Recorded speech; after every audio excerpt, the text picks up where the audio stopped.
ওই সমাজে হযরতে আবু বকর সিদ্দিক রাদিয়াল্লাহু তাআলা আনহু হযরতে বেলালের দিকে নজরটা যেমনি রেখে দিলেন, দেখছেন তো হযরতে বেলালের শরীরে রক্ত গড়ে গড়ে গড়ে গড়ে গড়ে গড়ে গড়ে গড়ে গড়ে গড়ে যায়, আর বেলাল আপন মুচকি মুচকি মুচকি হেসে যায়। হযরতে আবু বকর সিদ্দিক সমস্ত ছেলেদেরকে আপন বলতে লাগলেন, ও বাচ্চারা একটু দাঁড়িয়ে যাও, দাঁড়িয়ে যাও, এই বাচ্চাটার এই অবস্থাটা কেন বলো?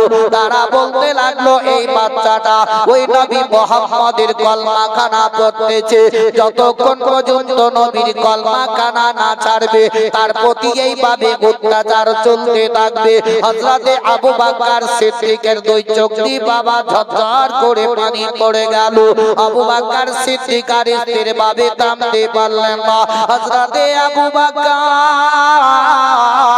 ওই রাখালদেরকে বলতে লাগলেন, ওরে রাখালেরা, ও বাচ্চারা শোনো রে, তোমাদের বাদশা উমাইয়া এমন কি এই বেলালকে কি বিক্রি করবে বলো? তারা বলতে লাগলো, শোনো গো, যদি অত বেশি টাকা পয়সা দিয়ে দাও তবে হয়তো তার বিক্রি করে দিবে। হযরতে আবু বকর সিদ্দিক রাদিয়াল্লাহু তাআলা আনহু বাবা হযরতে বেলালকে অত টাকা পয়সা দিয়ে আপন খরিদ করে নিলেন। আর আবু বকর বলতে লাগলেন, ও গো বেলাল, একবার তুমি দেখো আমার দিকে। তবে বেলাল, কেন তুমি মুচকে মুচকে হাসতেছো? তোমার শরীরে রক্ত গড়ে গড়ে গড়ে গড়ে যায়, আর আবু বকর সিদ্দিকের দুই চোখ দিয়ে পানি গড়ে গড়ে যায়। হযরতে আবু বকর সিদ্দিক বললেন, ও গো বেলাল, ও বেলাল, এখন তোমার হাসার সময় নয়, এখন হলো তোমার কাঁদার সময় গো বেলাল, তোমার শরীরে রক্ত গড়ে গড়ে গড়ে যায়।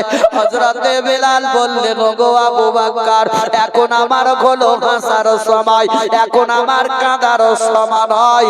হযরতে আবু বকর বললেন, ও গো বেলাল, কেন এই কথা মুখ দিয়ে বের করো? তোমার এখন হাসার সময়, এখন তোমার কাঁদার সময় নয়। হযরতে বেলাল বলতে লাগলেন, ও গো আবু বকর, কেন নাই কি দেশের মা বোনেরা যখন বাজারে যায়, আর বাজারে গিয়ে মাটির কলসি কিংবা পিতলের কলসি যখন কিনে, তারা হাতের মধ্যে নিয়ে আঙুলে বাজিয়ে বাজিয়ে বাজিয়ে ওই কলসিটা দেখে। যদি কলসিটা টন টন টন টন করে আওয়াজ হয় তবে জানবে কলসিটা খুব ভালো সুন্দর আছে। আর যদি কলসির মধ্যে যদি একটু ফাটাক ফুটুক করে আওয়াজ করে তবে জানবে হয়তো কলসিটার মধ্যে কোনো কিন্তু আছে, এই কলসিটা নেওয়া হবে না, হয়তো ফাটা ফোটায় আছে।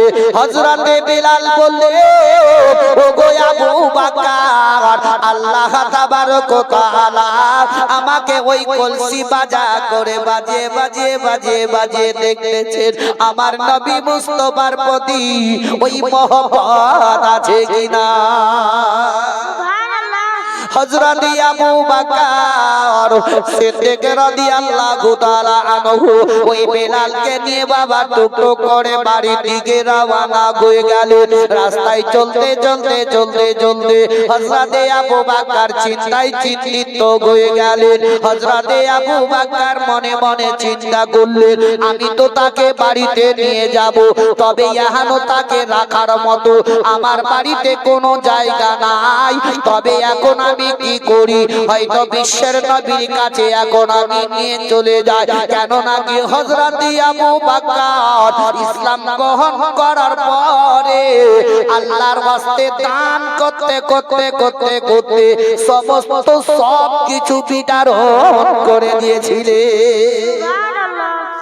পিছকার লোকে জোরে বলবেন না সুবহানাল্লাহ। হযরত আবু বকর সিদ্দিক ইসলাম গ্রহণ করার পর আল্লাহর রাহে দান করতে করতে সমস্ত ধান দৌলত টাকা পয়সা সব বিতরণ করেছিলেন।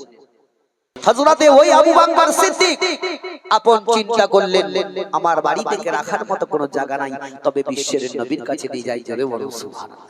সুবহানাল্লাহ। ওই সমাজে হযরতে আবু বকর সিদ্দিক রাদিয়াল্লাহু তাআলা আনহু আল্লাহর নবী দয়ার মুস্তাফা ওই রাহমাতুল লিল আলামিনের দিকে আপন নিয়ে চলতে আরম্ভ করলেন। দয়ার নবী মুস্তাফার নিকটে হযরতে বেলালকে খাড়া করে দিলেন। বেলালের শরীর দিয়ে রক্ত গড়তে পড়তে পড়তে ছিল। বিশ্বের নবীজি হযরতে বেলালের দিকে যখন তাকিয়ে দেখলেন, ও আমার ভাইরা বাপজিরা মা বোনেরা আমার, দয়ার নবী রাহমাতুল লিল আলামিন চোখ দুটো বন্ধ করলেন। নবী দুই চোখের কোণা দিয়ে পানি পড়ে গেল। হযরতে বেলালের দিকে তাকিয়ে দেখলেন, বেলালকে বলতেছিলেন, নবী আমার, ওগো বেলাল একটু তুমি আমার নিকটে এসো। হযরতে বেলাল বাবা কাঁদতে লাগলেন, তিনা দুই চোখের পানি ঝরঝর করে ঝরে যায়। আল্লাহর নবী বললেন, ও বেলাল, এইভাবে তুমি আর কেঁদো না, কেঁদো না, একটু চোখের পানিটা বন্ধ করো।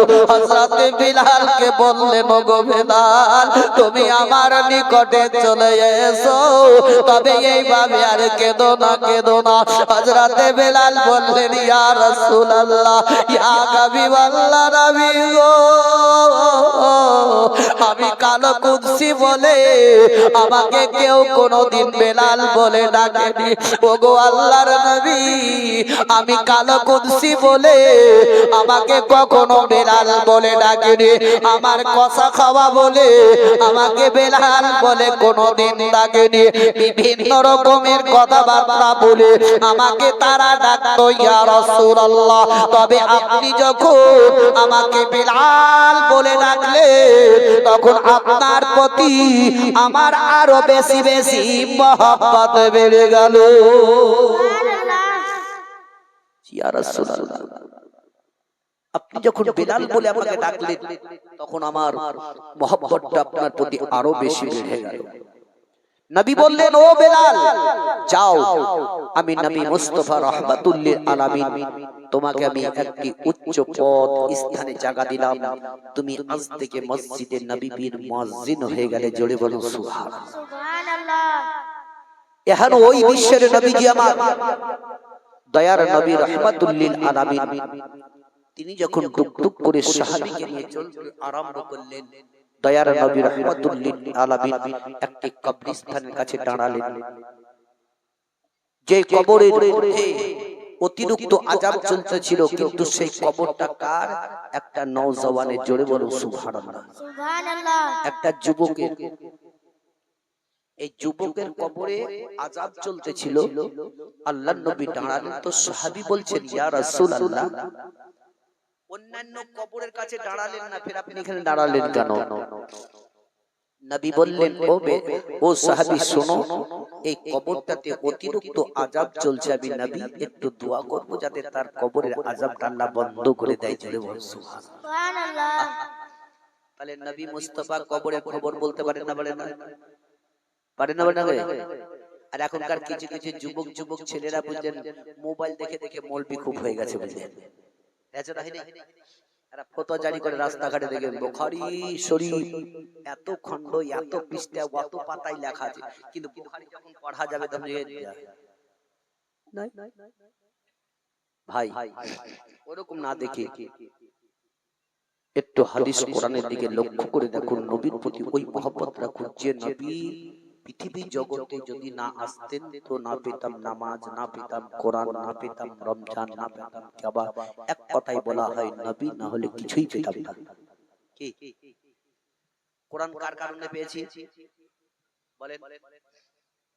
নবীর কারণে। ওই বাচ্চাটা যদি বলতো আপনাদের মুক্তি কেন হবে না? আমরা তো জীবনী শুনতে শুনতে, আপনাদের এখানে তো বুঝে প্রত্যেক বছরই জীবনী হয়, তো জীবনী শুনতে শুনতে আসি, তো কি শুনছি বলুন? কোরআন যদি পেয়েছি তো নবীর কারণে, নামাজ যদি পেয়েছি তো নবীর কারণে, রোজা যদি পেয়েছি তো নবীর কারণে, যা কিছু পেয়েছি এক কথাই বলা হয় নবীর কারণেই পেয়েছি। জোরে বলুন সুবহানাল্লাহ, সুবহানাল্লাহ। এটা তো ওই রকম হয় না, বা তেরাহাটুলি কি রকম জানেন? যে বিশ্বের নবী আমার, সেইখানে দাঁড়িয়ে দাঁড়িয়ে সাহাবী বলছেন, একটু দাঁড়িয়ে যাও, আমি দোয়া করব। দরদি আমার ও গলা গায়া বাজার জাগিয়া গিয়াছেন সোনার মদিনায় দরদি আমার ও গলা গায়া বাজার জাগিয়াছেন সোনার মদিনায় নবী কত কষ্ট করিয়া ওই মেরাজে যাইয়া 90,000 কালেমা নিলেন গো হে ভাই ও দরদি আমার ও গলা গায়া বাজার জাগিয়াছেন সোনার মদিনায় দরদি আমার ও গলা গায়া বাজার জাগিয়াছেন সোনার মদিনায় 30,000 জাহেরি 60,000 বাতনি তার ভেদ শুধু পায় আউলিয়ারা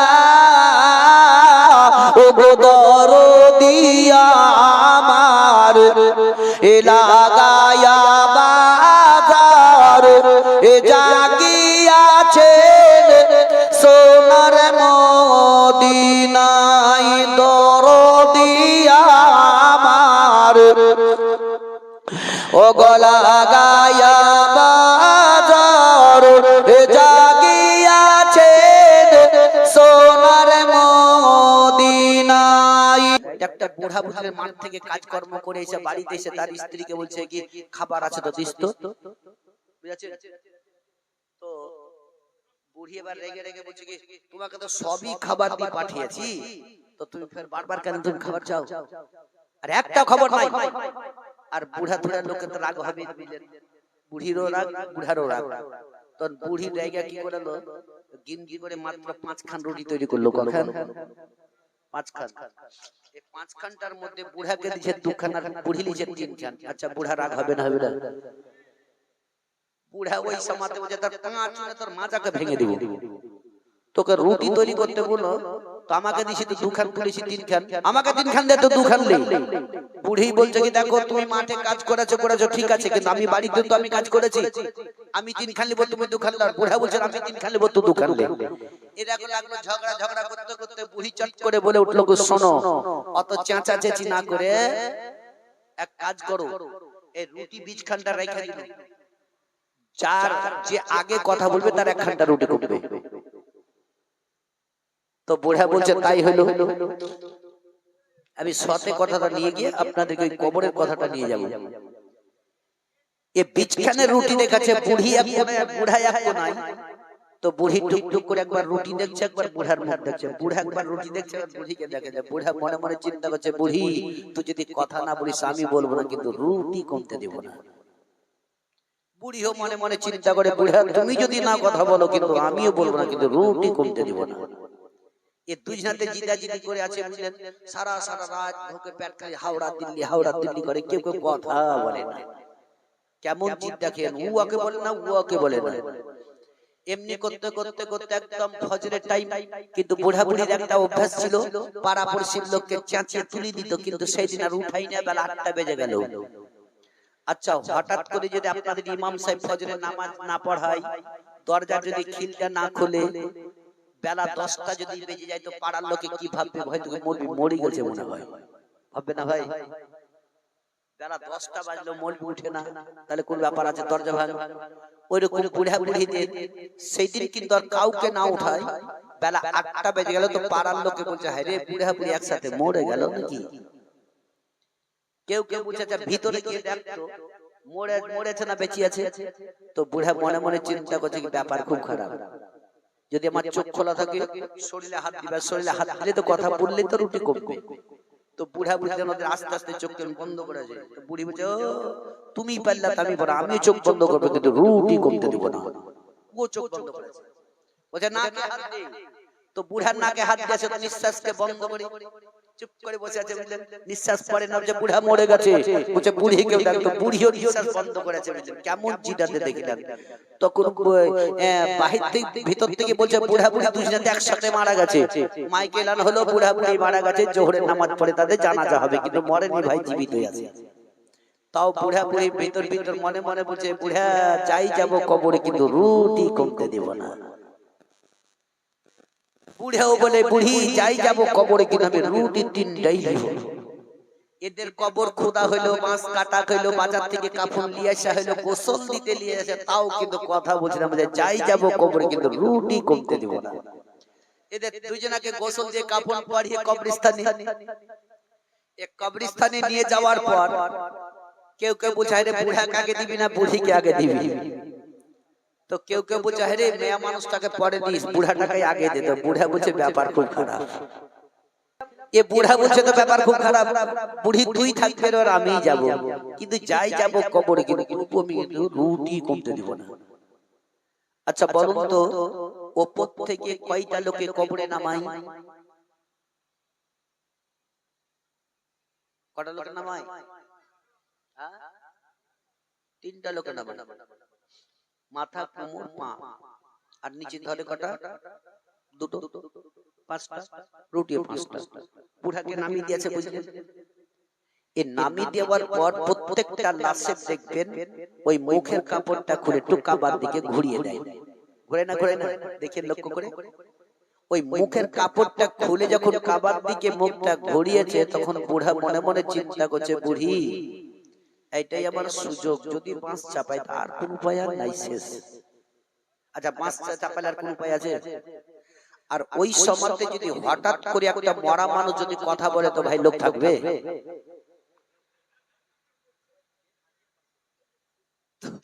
ওই সময়তে বুড়া বুঝে বুড়ি তো তিনটা লিস আমাকে দুটাই দিস। তো ওপরে যে তিনজনা ছিল বুঝলেন, মনে করছে বুড়িকে ধরতে বলেছে, তো ওরা ছুটি পড়েছে, এরাও নিজেদের গুটি মারছো। তো জিতে জিতে কোথায় গেল? কবরস্থানে গেল। তেমনি আপনারা জিদ ধরে আছেন কি মৌলবীদেরকে লিয়ে এসেছি, ওরাই বকবে, আমরা কিসে লেগে বকবো? জিদ ধরে দেখুন লাভ হয় না ভাই। নবীর প্রতি মহব্বতের সাথে জোরে জোরে দরুদ পড়ার চেষ্টা করবেন। সাল্লাল্লাহু তাআলা আলাইহি ওয়াসাল্লাম। ও বাবা জীবনের আমার ভাইরা মা বোনেরা আমার, বলতেছিলাম ওটাই বিশ্বের নবী, কুল কায়নাতের নবী জনাবে মুহাম্মদ রাসূলুল্লাহ সাল্লাল্লাহু তাআলা আলাইহি ওয়াসাল্লাম সাহাবীকে আপন বললেন, ও সাহাবী একটু দাঁড়িয়ে যাও, দাঁড়িয়ে যাও, আমি দয়ার নবী রাহমাতুল লিল আলামিন, আমি একটু আল্লাহর কাছে দোয়া করব যাতে তার কবরের আযাব আল্লাহ বন্ধ করে দেয়। জোরে বলুন সুবহানাল্লাহ।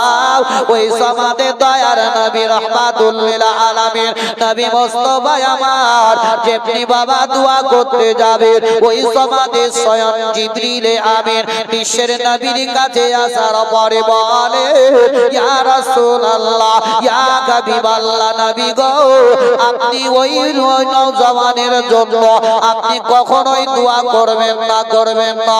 ইয়া রাসূলুল্লাহ, ওই নওজওয়ানের কবরের আযাব আল্লাহ কিয়ামত পর্যন্ত বন্ধ করবে না। দয়ার নবীজি আমার যেমনি জিবরিলের নিকট থেকে শুনলেন, দয়ার নবী মুস্তাফা আমার আল্লাহর নবী আমার শোনার পরে চুপ করে গেলেন, মুখ একদম শুকমুখ হয়ে গেল। ওই সমাজে সাহাবী আপন বললেন, ইয়া রাসূলুল্লাহ, ইয়া হাবিবাল্লাহ, নবী গো আপনার মুখটা কেন শুকমুখ হয়ে গেল?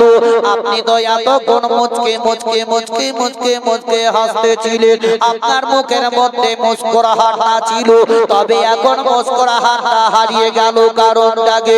দয়ার নবী বললেন, ও গো সাহাবী, এখনো এই নওজওয়ানের কবরের আযাব আল্লাহ কিয়ামত পর্যন্ত বন্ধ করবে না। তবে সাহাবী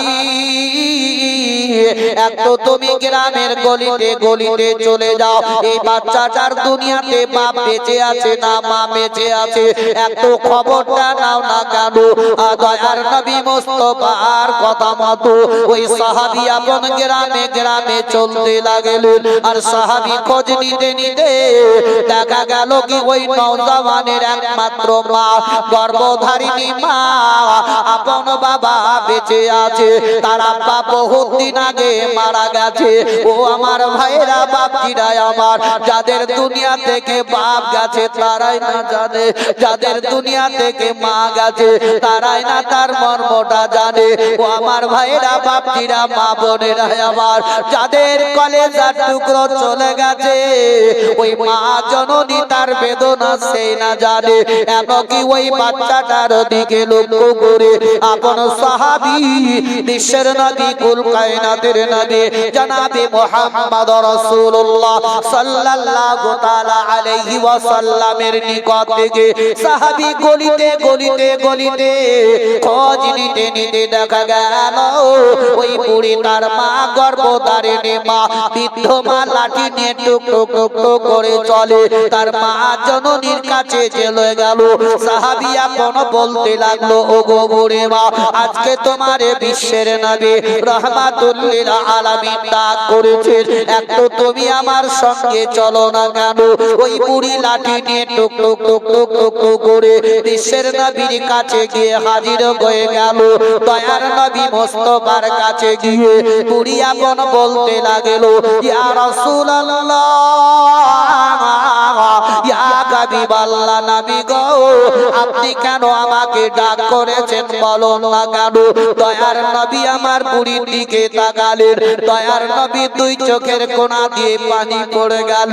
বলল, ও গো বুড়ি মা, তোমার বেটা বহুত দিন আগে মারা গেছে, তোমার বেটার কবরে অতিরিক্ত আযাব চলতেছে, একটু তুমি আল্লাহর কাছে দোয়া করো যাতে তার কবরের আযাব আল্লাহ বন্ধ করে দেয়। সুবহানাল্লাহ।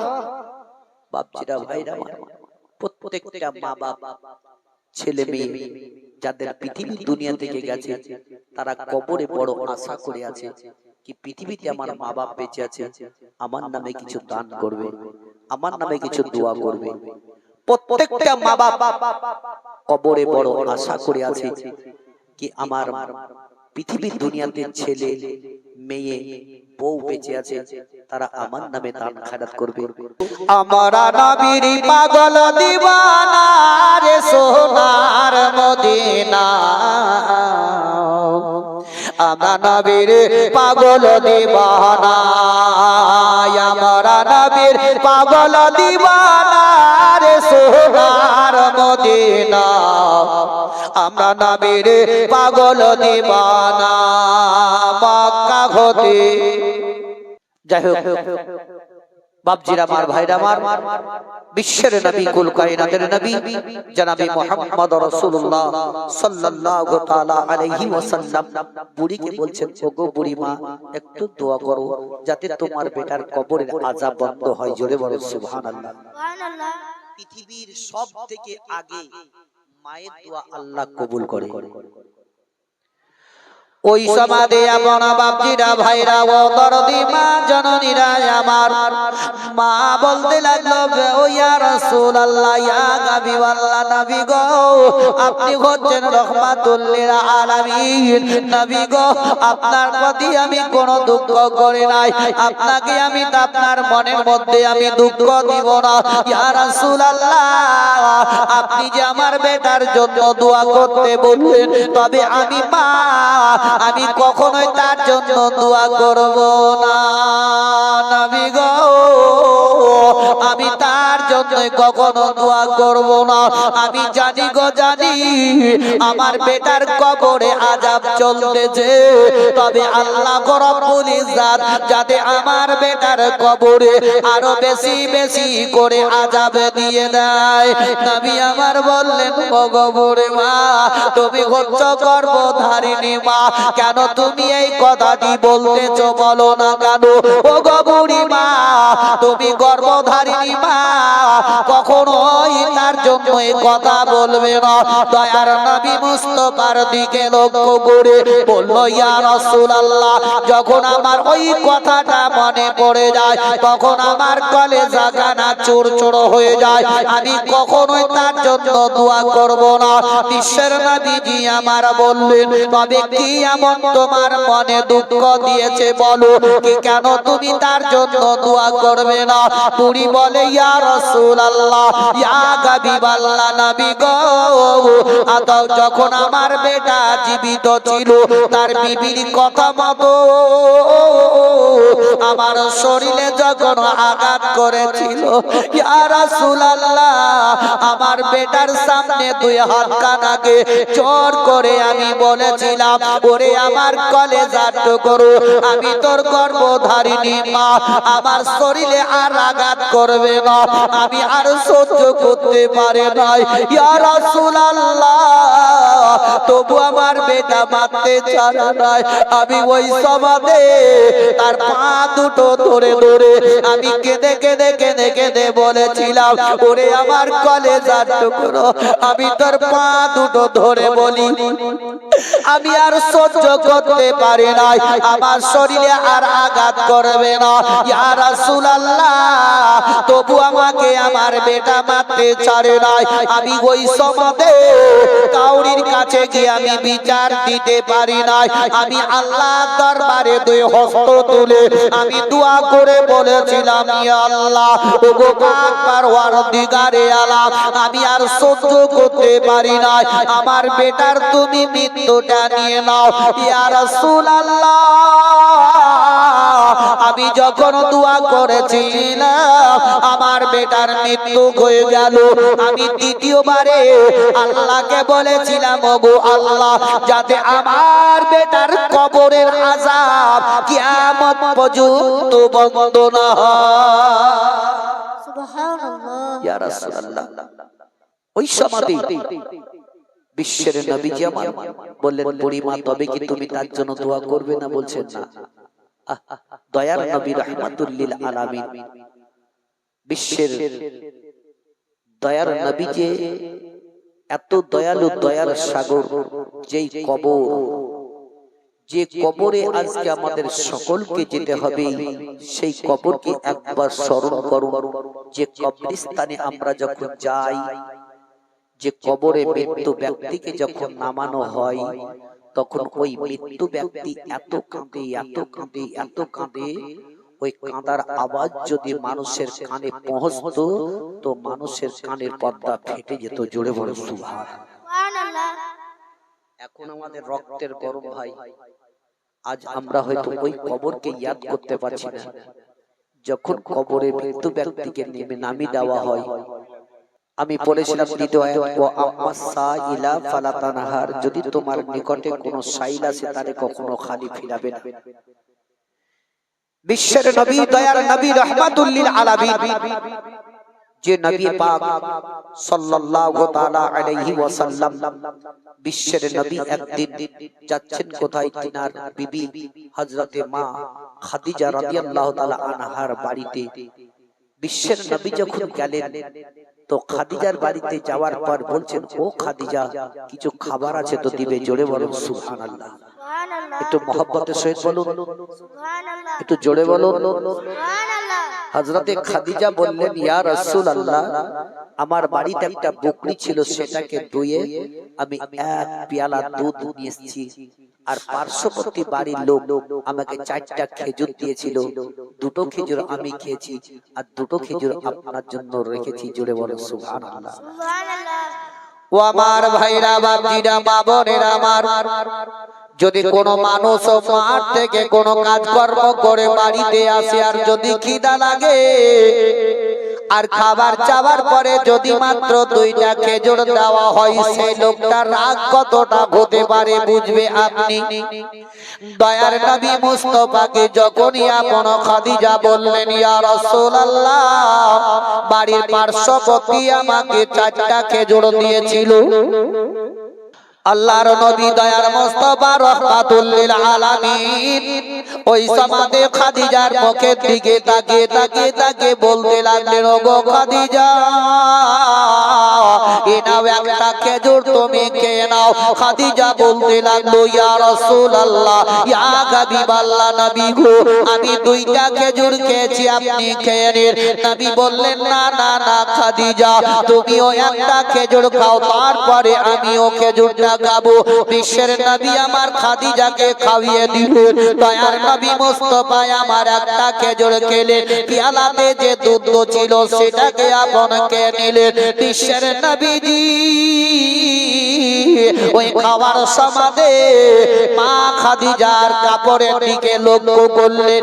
দেখছেন তো খাদিজার কাপড়ে এত তালি এত তালি এত তালি এত তালি এত তালি দেওয়া আছে কি অন্য জায়গাতে আর তালি দেওয়ার মতো কোনো জায়গা নাই। ও দরদি ভাইরা বাপজিরা মা বোনেরা আমার দেখুন তালি দিয়া কাপড় পরেছিলেন মা খাদিজা।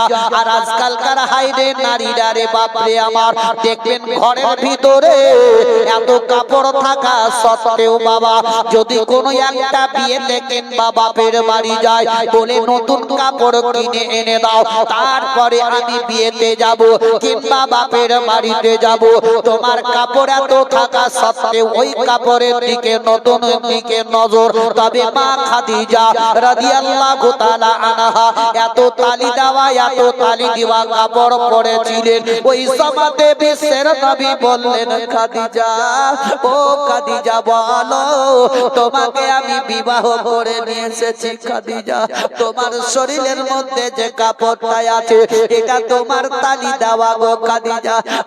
খাদিজা তবে অন্যান্য জায়গাতে তালি দেওয়ার মতো কোনো জায়গা নাই ও খাদিজা। তবে তুমি তো একবার আমাকে বলতে পারতে কি একটা কাপড় আপনি আমাকে এনে দেন আমি কাপড় নতুন পরিধান করব। হযরতে খাদিজা কাঁদতে লাগলেন। খাদিজার দুই চোখের পানি ঝরঝর করে ঝরে যায়। হযরতে খাদিজা বললেন ইয়া রাসূলুল্লাহ ইয়া হাবিবাল্লাহ নবী গো আমি জানি গো জানি আপনার নিকটে কোনো টাকা পয়সা নাই, আমি যদি আপনার নিকটে আমি কাপড় চাই ইয়া রাসূলুল্লাহ আপনার মনে হয়তো দুঃখ হবে, আপনাকে আমি কোনো দুঃখ দিব না বলে আপনার মনে কোনো কষ্ট দিব না বলে আপনার নিকটে আমি কাপড় চাই নাই। তবে হযরতে খাদিজা বললেন ইয়া রাসূলুল্লাহ ইয়া হাবিবাল্লাহ নবী গো আপনার নিকটে আমার কয়েকটা দাবি আছে, আপনি আমার ওই দাবিগুলা পরিপূর্ণ করে দিবে। জোরে বলবো সুবহানাল্লাহ। হযরতে খাদিজা বললেন ইয়া রাসূলুল্লাহ আমার আবেদন আপনার কাছে আমার এটাই আপনি আমার পরিপূর্ণ করবেন কিনা। আল্লাহর নবী বললেন ওগো খাদিজা এমন কি বলবে বলো না কেন, তোমার মনের আশা যেটা আছে একবার আমাকে বলো। হযরতে খাদিজা রাদিয়াল্লাহু তাআলা আনহা বললেন ইয়া রাসূলুল্লাহ ইয়া হাবিবাল্লাহ নবী গো আমার যখন ইন্তেকাল হয়ে যাবে ওই বিশ্বের নবীজি আমার ওই সময়তেই আপন কি খাদিজার দিকে তাকিয়ে আছেন। খাদিজা বললেন ইয়া রাসূলুল্লাহ ইয়া হাবিবাল্লাহ নবী গো আমার ইন্তেকালের পরে আপনার নিকটে আমার আবেদন আপনি আমার ইন্তেকালের পরে বাজার থেকে কোনো কাপড় কিনে আনবেন না, কোনো কাফন কিনে নিয়ে এসে আমার শরীরে দিবেন না, তবে আপনার শরীরের ওই জামা যদি হয় তবে আপনি আমার কাফন করে দিবেন। সুবহানাল্লাহ। আরো বললেন ইয়া রাসূলুল্লাহ ইয়া হাবিবাল্লাহ নবী গো যদি আপনার জুব্বা না হয় আপনার মাথার পাগড়ি কানা নিয়ে আমার শরীরের কাফনটা করে দিবেন, তবে করবেন কি না বলুন। নবী বললেন খাদিজা যাও যাও যাও আমি তোমার সেইভাবে পরিপূর্ণ করে দিব। দ্বিতীয়বারে খাদিজা বললেন ইয়া রাসূলুল্লাহ ইয়া হাবিবাল্লাহ নবী গো আপনি যখন আমাকে কবরে রেখে দিবেন আমার ওই কবর থেকে আপনি পালিয়ে পালিয়ে যাবেন না। দয়ার নবী মুস্তাফার দিকে লক্ষ্য করে খাদিজা বলতে লাগলেন, বলে ইয়া রাসূলুল্লাহ, ইয়া হাবিবাল্লাহ, নবী গো, আপনি আমার কবরের নিকটে দাঁড়িয়ে দাঁড়িয়ে ওই জায়গাতেই থাকবেন, কেননা আপনি যদি আমার কবরের চারিপাশে ঘুরতে থাকেন, ঘুরতেই যদি থাকেন, তখন ওই কবরের মাটি দয়ার নবী মুস্তাফার পা রাখার কারণে ওই মাটি কোনোদিন আপনার বিবি খাদিজাকে পিষতে পারবে না। সুবহানাল্লাহ। তবে দুটা শব্দ যে পড়তে যখন বলেছিলেন এইটুকু দুটা খালি কাতার বলে দে। ইমাম হোসেনের হস্ত ধরে কাঁদে সকে না, গোয়া পা চলে যেও না, গোয়া পা ছেড়ে যেও না। ইমাম হোসেনের হস্ত ধরে কাঁদে সকে না, গোয়া পা চলে যেও না, গোয়া পা ছেড়ে যেও না। ওই কারবালার ময়দান হতে ফিরে এলো না, গোয়া পা চলে যেও না, গোয়া পা ছেড়ে যেও না। দুধের শিশু আলী আসগার পানির লাগিয়া, দুধের শিশু আলী আসগার পানির লাগিয়া, ব্যাকুল হয়ে কাঁদে গায়ে কাতর হইয়া। জালিমেরা শহীদ করলো, পানি দিল না, গোয়া পা চলে যেও না, গোয়া পা ছেড়ে যেও